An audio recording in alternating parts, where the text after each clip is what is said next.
Hello, everyone, and welcome to this webinar dedicated to Agile Test Management with HipTest.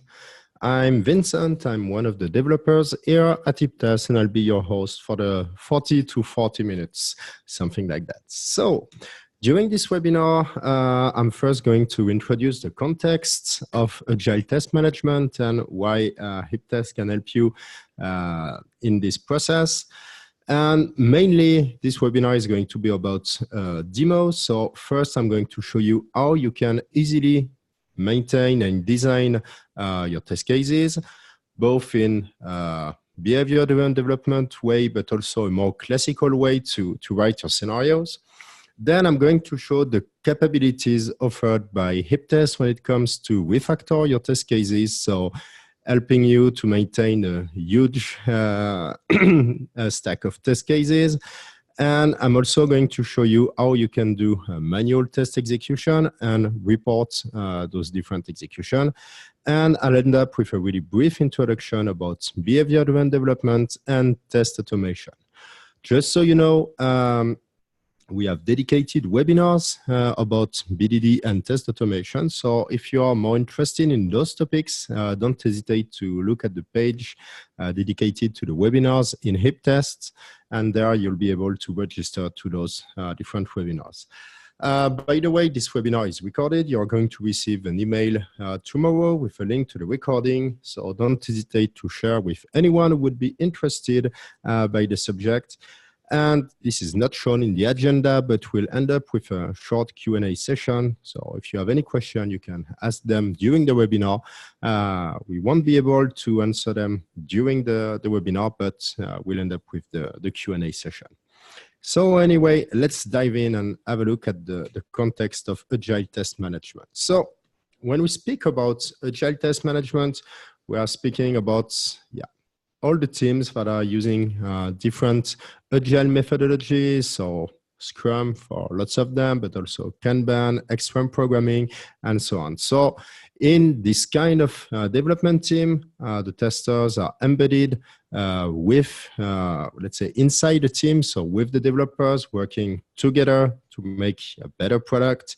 And generally, those kind of teams tend to have fast-paced release, so something like every 2 weeks or even faster. Generally, in these kind of teams, we'll see lots of test automation. We'll also see some exploratory testing, some manual testing, in some cases, behavior-driven development. I'll do my best to cover all those topics during this webinar. To give you an idea of how we work at HipTest, because we are an Agile team, this is our process. So we have a Trello board, which is, by the way, a public Trello board. So I'm going to show you at the end of the webinar how you can easily access it. So there we manage our backlog, so the different stories, what we plan to add in a product, what we are currently working on, and so on. So here we've got our backlog. At the beginning of each sprint, we are using 2-week sprints. We start, of course, designing which stories will be developed in the coming 2 weeks. And before doing anything, we'll start refining those different stories using example. So following the behavior-driven development methodology. So we use different techniques like example mapping to get those examples written. Those examples will be written and stored in HipTest, of course. And the dev team starts kicking in and implementing the different stories, and alongside this, automating the different test cases. This is then pushed to our Git repository, and that's where our CI/CD pipeline will kick in. So we are using shippable. So it runs all the tests. If everything works fine, it's going to deploy that in production, and we'll end up with some exploratory testing. One thing you don't see in this chart is that between step 5 and step 3, there is a hidden arrow because, of course, we don't wait to have the full story developed to push to production. What we do is release small increments. So as soon as we've got something valuable for the users, we push that to Git, and if everything goes fine, this is deployed to production. And same principle, of course, we don't wait for the full story to be available to the users to do exploratory testing. This is also done alongside the way. So let's jump in the demo. So for this, I'm going to use one pretty simple application in HipTest. And here we are going to test a consumer credit application. So basically you open the app or you go to the website of the consumer credit app. You request for some money, and if everything's fine, you're going to be allowed a credit to buy things and stuff. First, let's see how we can easily organize our scenarios in HipTest. So in HipTest, there is basically two major ways to organize your scenarios.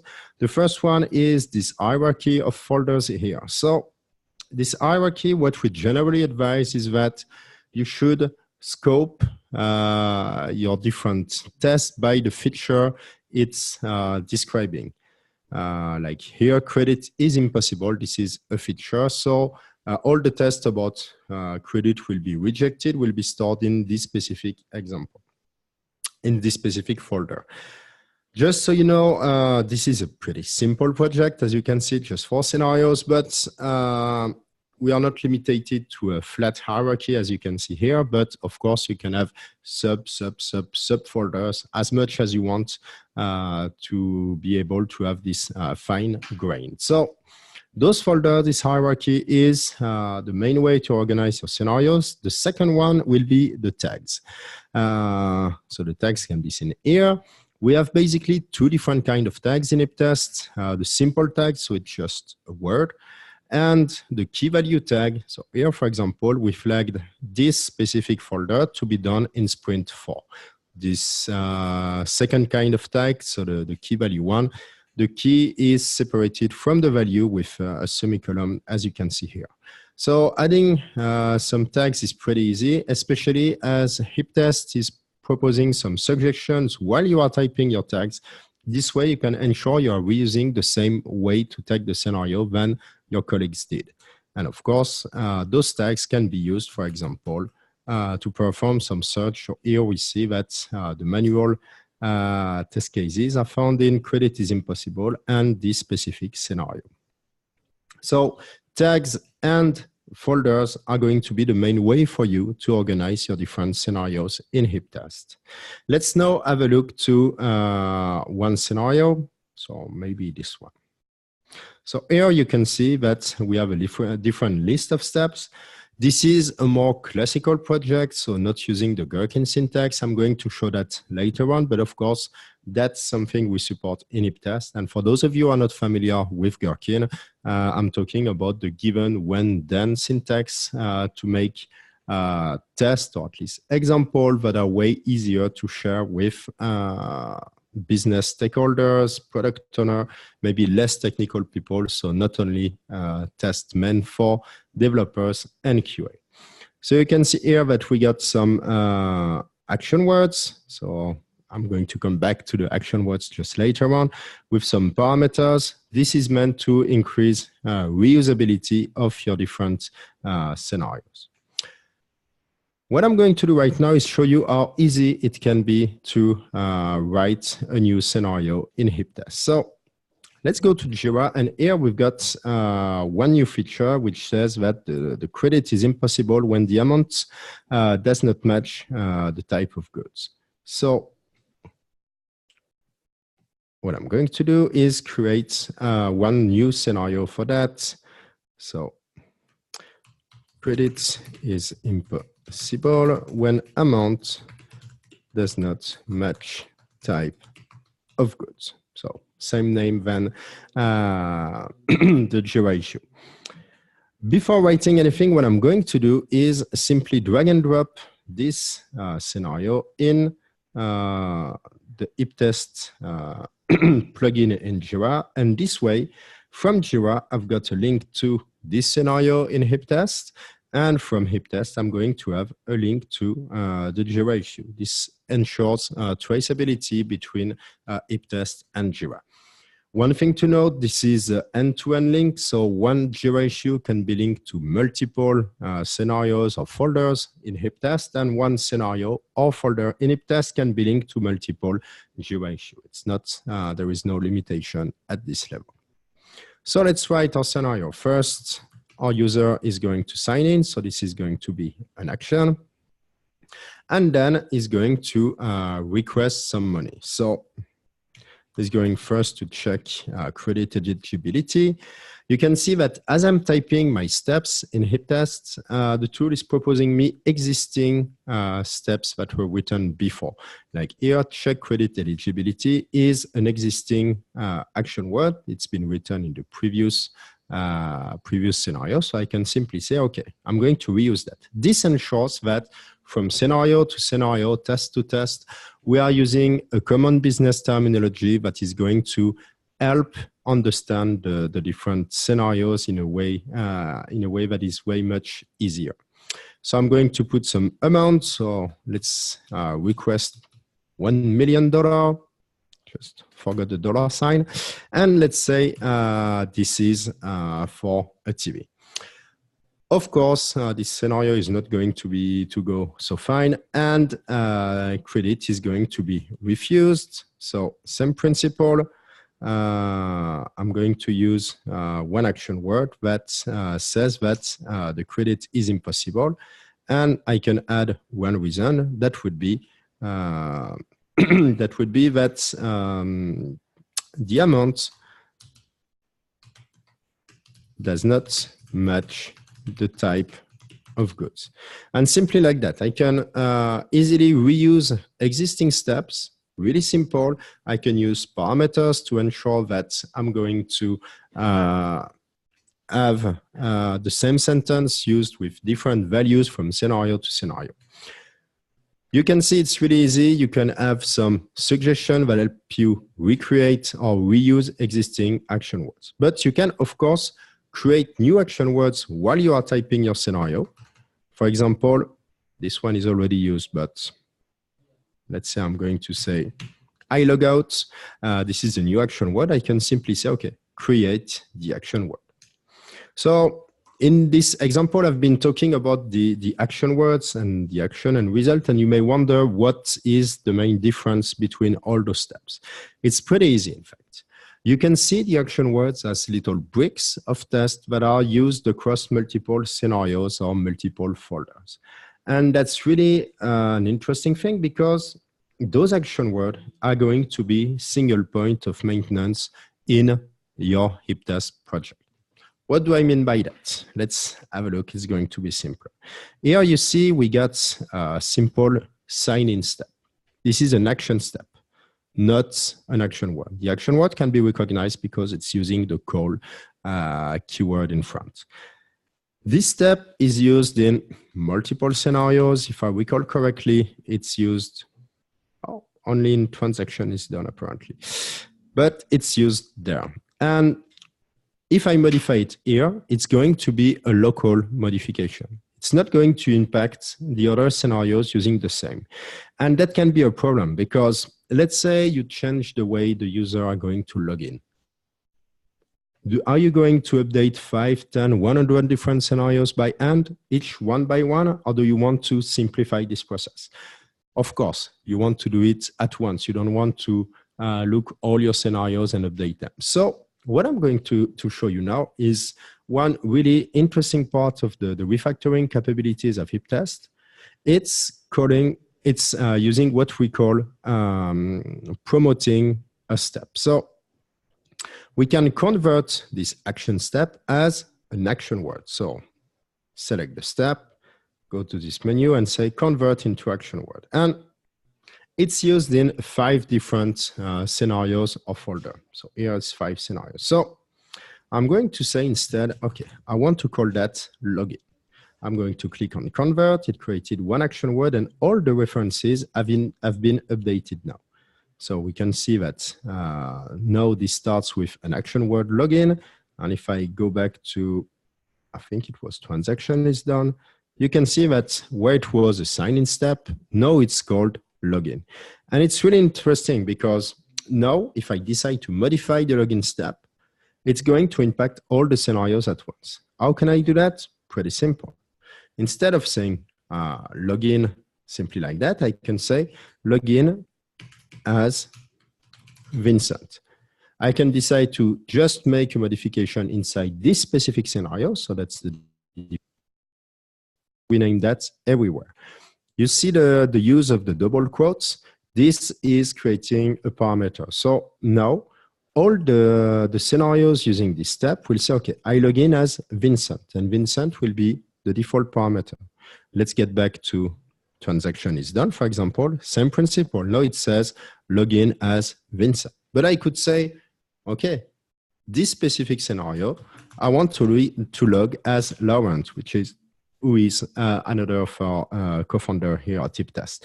So you can see simply like that, I've updated 5 different scenarios just in a second.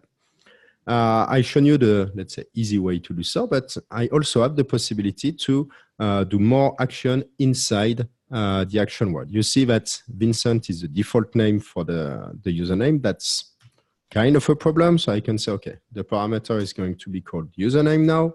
It's updated automatically there.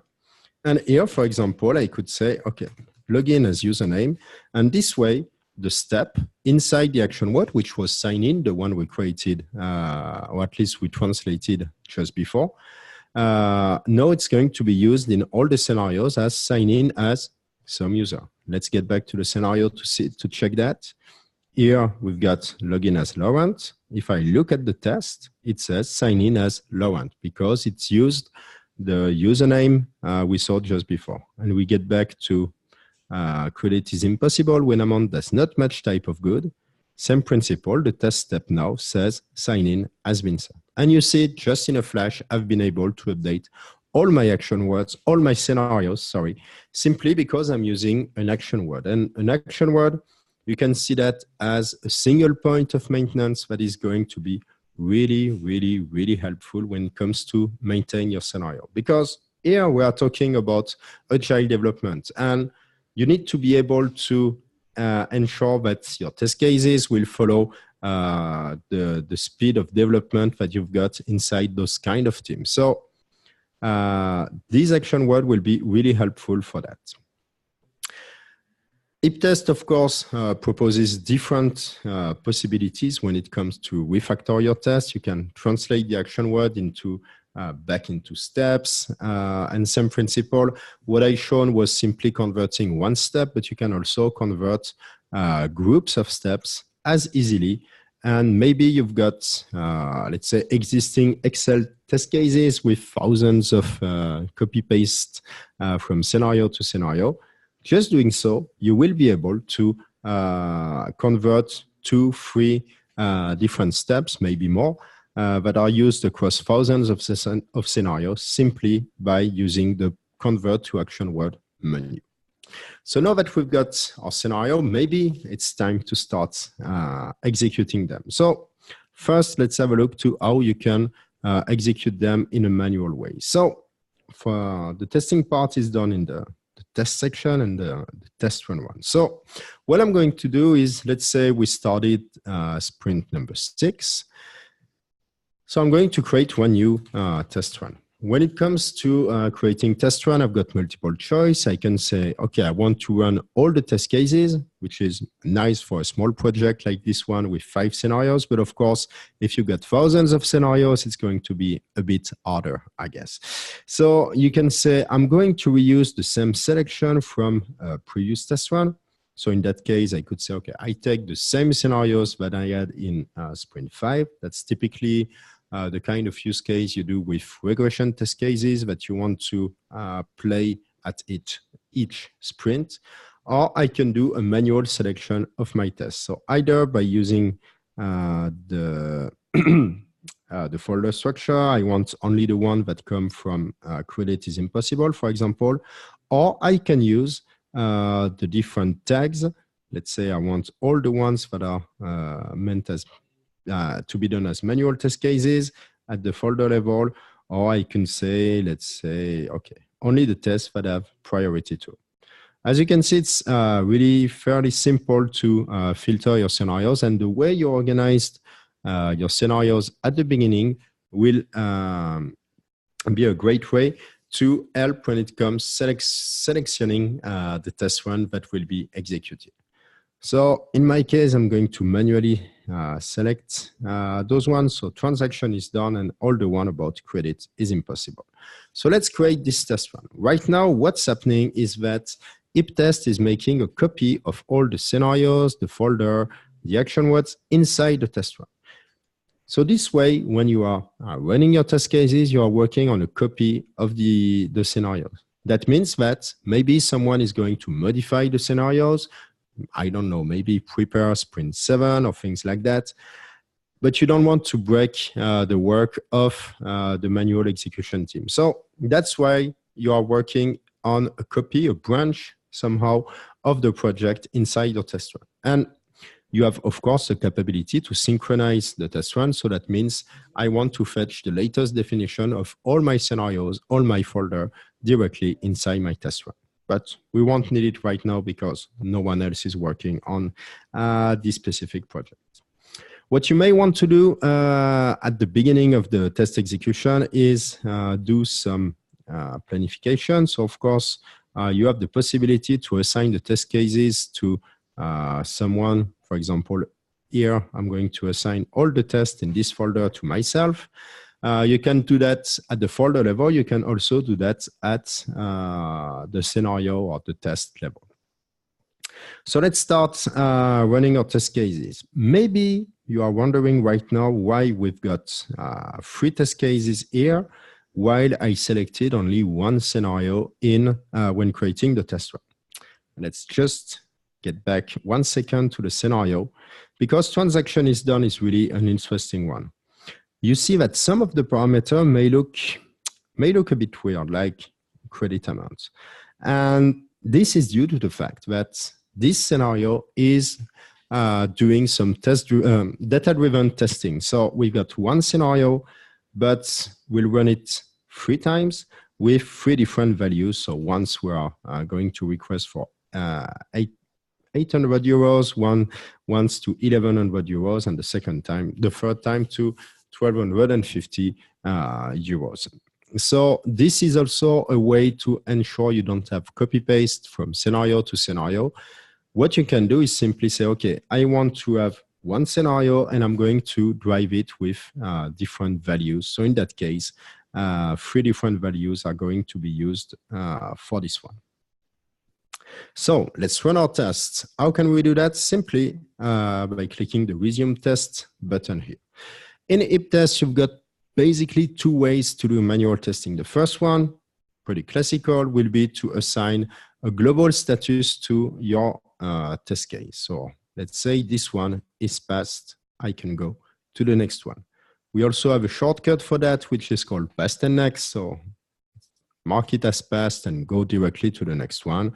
And let's say this one, we are going to mark it as failed.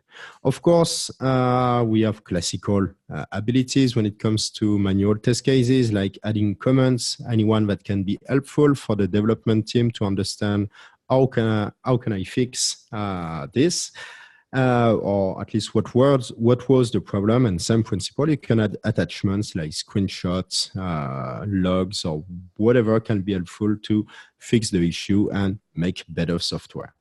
We also have the possibility to create a Jira issue directly from here. So it's going to be marked as a bug by default. You can add some summary, description.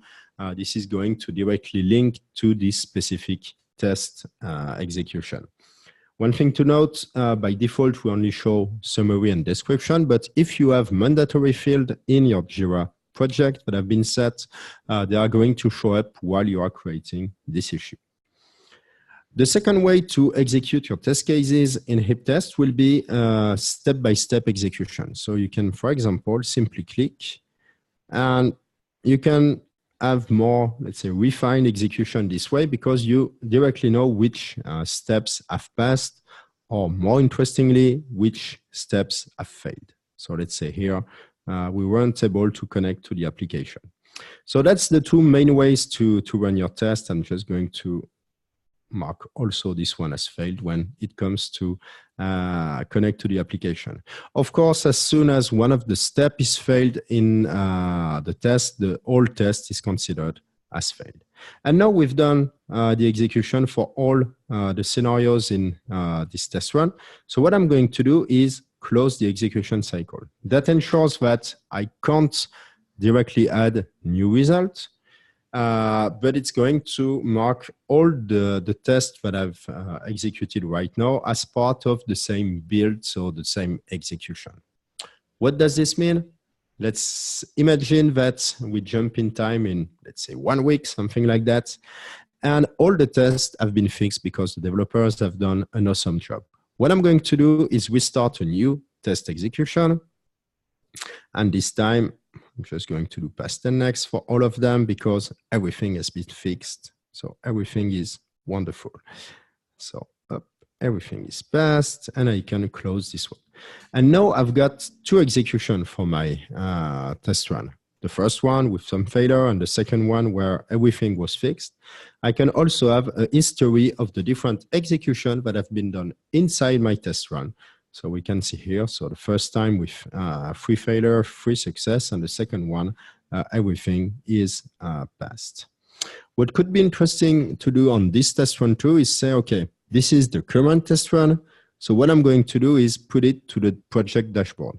So that ensures that anyone that joins the project, one of the first things is going to see is that sprint 6 is the current test run, and we directly see the different result. Of course, here everything is marked as passed, as you just saw, but on a huge test execution, you can simply follow the execution process. By doing so, you would see, for example, that only half of the scenarios have been executed right now. So that's it for the manual test execution. Let's see how we can do automation with HipTest. So I'm just going to cover the top of the iceberg when it comes to automation.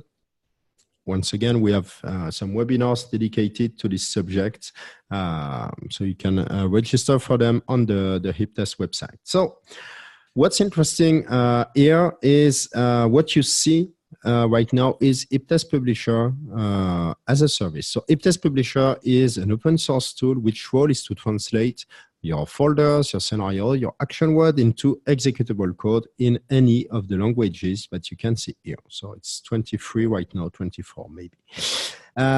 So HipTest Publisher is an open source tool. There is a web version, the one you can see right now, with a link here with, let's say, more complete interface.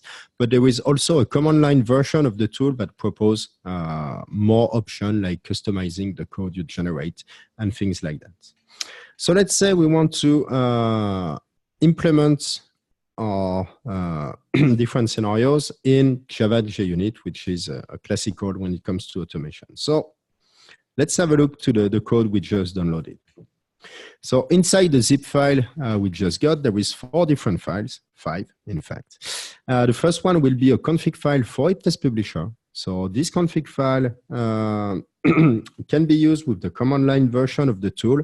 It already points to the correct project with the correct language, some default options, and so on. Then what we will see are our different test cases.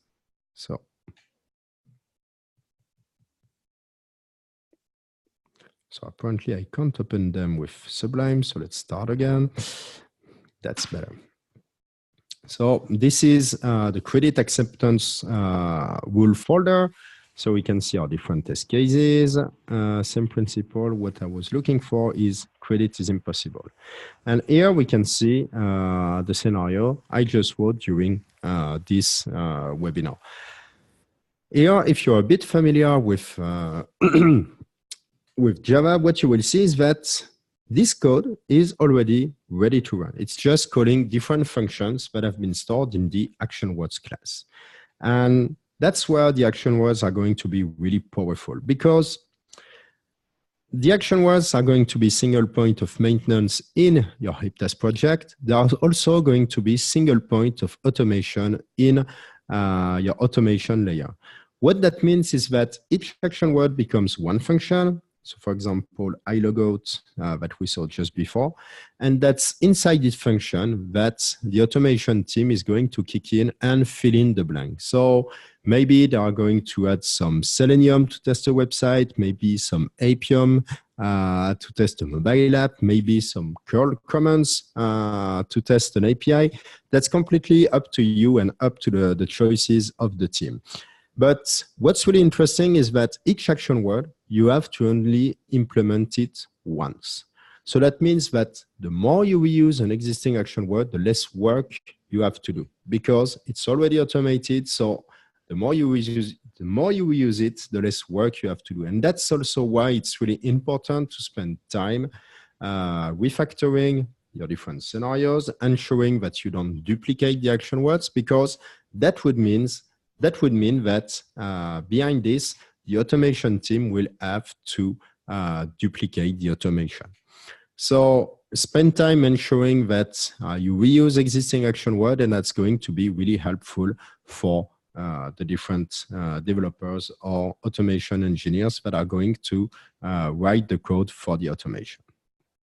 So once those action words are automated, your code is ready to run. Maybe you are going to integrate that with a CI tool. So it's fairly simple in HipTest. What you need is a test run dedicated to the CI. So here it's called continuous integration. And in this test run, what you will do is only place the scenarios that are fully automated, because you can do, of course, a mix of manual and automated test cases. So, and you don't do any manual testing there. This test run is dedicated to the CI. If you want to do manual testing, you should do that in a separate test run. Once again, you can see that we can have multiple test runs inside the same project. So yeah, only automated scenarios there and no manual execution. And when you want to link this test run to your CI, it's fairly simple. You go to the automate button here, and you will have 3 command lines that you can copy paste to your CI tool configuration. So the 2 first command line, the first one is going to install HipTest Publisher. There is also another version to use, a Docker version of HipTest Publisher. The command line changes a bit, but it's going to work the same way. Then we are going to regenerate the test cases based on the content of the test run. You remember that I told before that inside the test run, it's a copy of the different scenarios and action word. So this ensures regenerating them from the test run, but what you are going to run is what has been decided in HipTest. So that's really important to rewrite the scenarios before running them. Of course, we don't regenerate the action words because that would mean we are going to lose all the work of the automation team. But we can regenerate the test cases that are going to use the action words. And once the tests have been executed, this last command line will push the results back to HipTest. So we currently support 7 different formats. JUnit and TAP will be supported by most of the automation framework. We have some that are a bit more specific, like Road Framework or NUnit. And if you want to automate using a Gherkin-based framework, such as Cucumber, Behave, Behat, SpecFlow, I strongly encourage you to use the Cucumber JSON report, which adds some more possibilities. So that's a quick overview of how you can integrate with a CI tool. Once again, if you're interested in this subject, I strongly advise you to register to our different webinars about automation. And just before finishing this demo, all this project has been, or at least all this demo has been based on a project using classical testing, or at least action result, even if there is action word. I'm just going to show you briefly one of our example of scenarios and projects using BDD. So what are the main difference between BDD and, let's say, more classical testing? First, BDD, your scenarios are going to be more explicit. You are not going to describe what you are doing, how you are doing things, but what you are doing.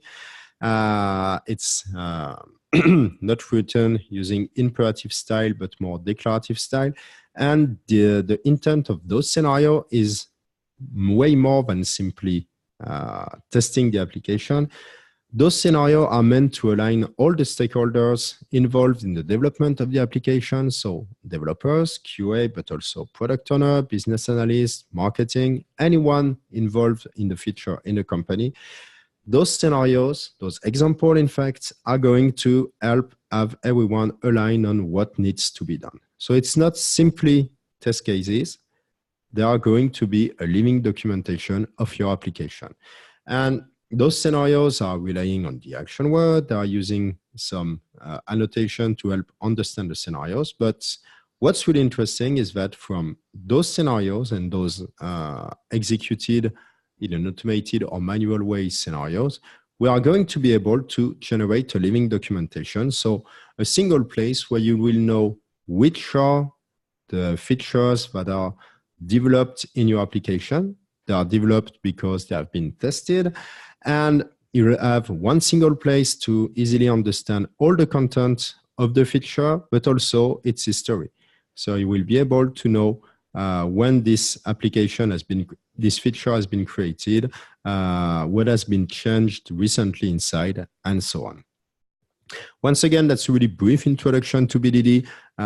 If you're interested in this subject, I once again advise you to register to our webinars about BDD. Just to show you how you can easily access this. So from the HipTest website, if you go to resources, then getting started, you will have a link to our two webinars simply there. So the one about automation and the one about behavior-driven development with HipTest. So that's it for the demo. Just a few key takeaways before we start the Q&A session. So first, this is a bit more linked to behavior-driven development, but your scenarios can do way more than simply checking that your application works as expected. You can use your scenarios to tell a story to describe what the feature does and do more than simply ensure that it works fine. You can use those scenarios as a base of discussion to align everyone and ensure that you are developing a good product, but also that you are doing the good product, not simply one that works fine, but one that does the good job. Second thing, really important, with the action word, you'll be able to build a common business language that is going to be used across multiple scenarios. Those action words will be really helpful in multiple ways. First, when it comes to maintaining your application, as you saw, I can add one parameter to the action word that's going to impact 1, 10, 15, 100 different scenarios just in 1 second.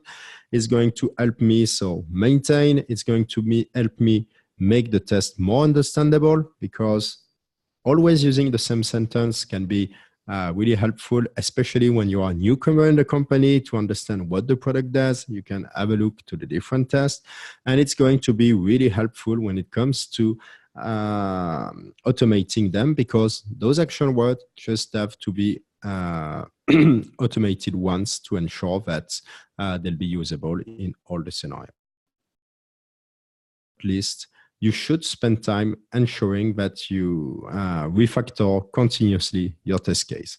Ensure that you don't duplicate the different scenarios. To avoid this, you can use, for example, data tables to have one scenario that is driven by multiple data or multiple inputs. You can use the convert into action word menu to ensure that this specific step that is used in, let's say, 20, 30, 100 action word scenarios will be converted into an action word and a single point of maintenance. Because the more you spend time refactoring, the easier it's going to be to maintain your project later on.